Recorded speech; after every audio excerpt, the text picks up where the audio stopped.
Chapter 13 Designing for the World Wide Web.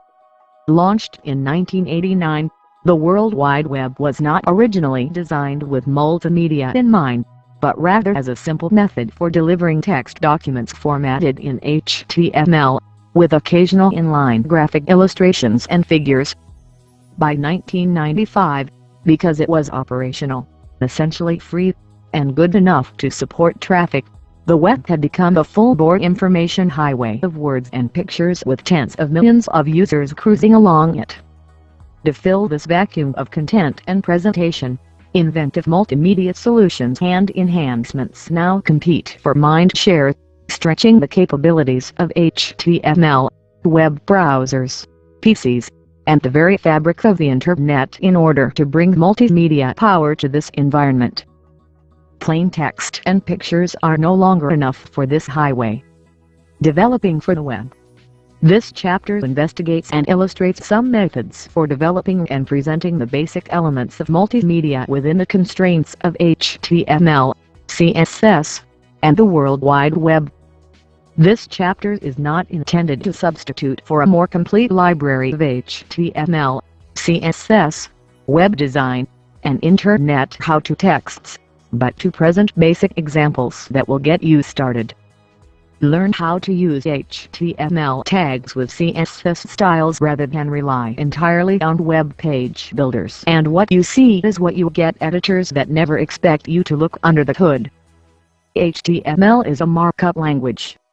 You should have a basic understanding of HTML and CSS before you begin developing multimedia for the web. HTML-coded documents, which are the fundamental vehicles for all types of information delivered on the World Wide Web. HTML stands for Hypertext Markup Language. The markup language part of the name means that tags are used to do such things as format text and embed media. The tags are enclosed by angled brackets. The less than, and the greater than sign. Some tags are bounding tags, requiring both an opening tag and closing tag.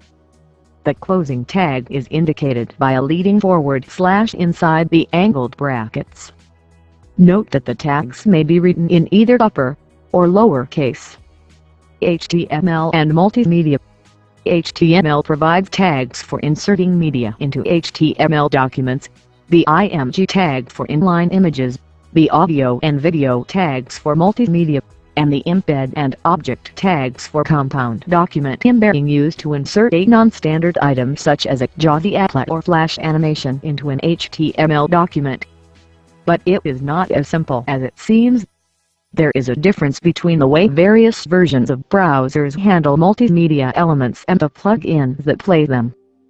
Some browsers that understand the object tag ignore the embed tag, and some browsers that cannot read the object tag need the embed tag. The object embed method places an embed tag within the object tag to ensure that multimedia elements will play in all browsers. Thus, the HTML code to play a flash animation might look something like this.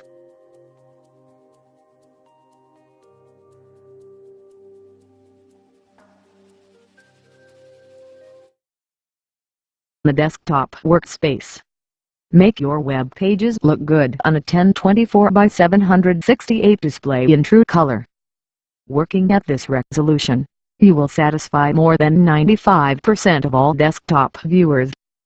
Depending upon the browser and preferences set by the user, however, the area of the screen available for your web page, called the viewport, will always be less than the full display, and it is not controllable by the designer. So design your web page for a 1024 pixel wide display by using tables and images that do not exceed about 1000 pixels across the page, and you will have room for browser scroll bars. Many designers choose a viewport workspace 960 pixels wide, the number divisible by 3, 4, 5, 6, 8, 10, 12, 15, and 16. This makes many logical grid systems of columns possible. The small device workspace. Under the hood of many browsers is a layout engine for rendering pages. created using Powtoon.